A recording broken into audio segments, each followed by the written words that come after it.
அஸ்ஸலாமு அலைக்கும் வரஹ்மத்துல்லாஹி தஆலா வபரகாத்துஹு. நம்ம அறிவாளியா இல்லையா அப்படின்னு நம்மளே சிந்திச்சு பார்க்கணுமா?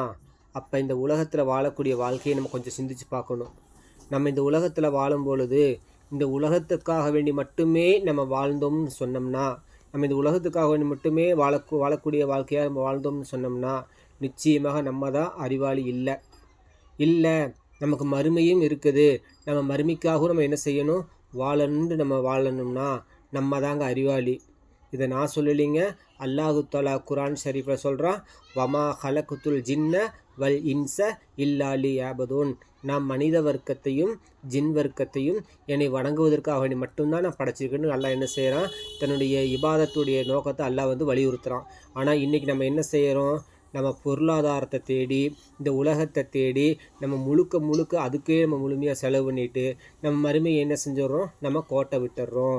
அப்போ நம்ம சிறந்த அறிவாளியாக இருக்க வேண்டும் என்று சொன்னால் உலகத்தையும் பார்க்கணும், அதை விட ஒரு படி மேலே மறுமைக்காக வேண்டியும் நம்ம நேரங்காலங்களை செலவழித்து நம் மறுமையை என்ன செய்யணும்? நம்ம பார்க்கணும். நாம் இப்படி செய்தோம் என்று சொன்னால் நம்ம தான் இன்மையிலும் அறிவாளி, மறுமையிலும் அறிவாளியாக அல்லாஹ் தஆலா நம் அனைவர்களையும் ஆக்கி அருள் புரிவானாக. வாஹிரு தாவானா அனில் அல்ஹம்துலில்லாஹி ரப்பில் ஆலமீன். அஸ்ஸலாமு அலைக்கும் வரஹ்மத்துல்லாஹி தஆலா வபரகாத்துஹு.